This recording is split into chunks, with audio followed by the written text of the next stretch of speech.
My Owen actually comes from Alaska, which ironically I learned the story, and then my friend had not a similar experience, but a similar experience with a very large bear as well. So this story comes from a tribal Indian who he's lived a long, full life. He's outlived his family. And he sits in his lodge and he thinks, I have nothing more. I have nothing left. I've outlived my friends. My family, it's time. And he looks around his lodge and he sees his trophy from his years as a warrior. And so he knows what he will do and how he will end.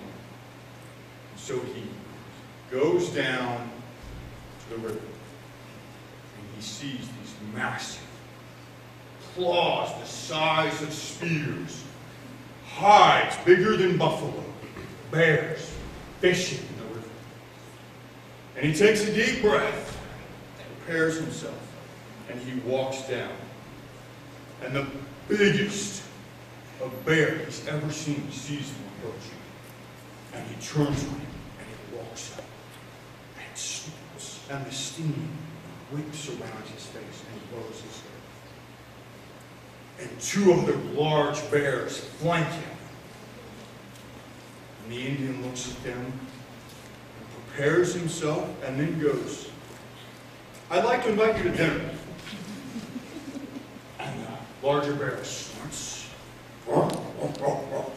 And the two younger bears, yes, I'd like to invite you to dinner. I'd like to prepare a giant feast for you. And I'd like you to come to my hut in my village. I'm sure you know it. It's right up over the hill. Maybe you've seen some of the braves in the area. Yeah. So the older bear, the large bear, looks down at him closely, nods. And the bears turn and go back to him. And so the Indian goes, I have just invited 3 giant bears to my hut for dinner. So, goes back, prepares the finest feast he can prepare. He has everything. He's got fish, he's got grain, he cleans up, he has everything ready. And the other people in the village don't understand it. He's preparing all this work. He's a man of, past. He's done. He doesn't have to do this kind of work. He's done all this. He's laid it all out. And eventually, at dusk, the village goes into a panic because these 3 massive monster bears come wandering into the village. And women and children are hiding in huts, and braves are preparing to do battle. No. These are my honored guests.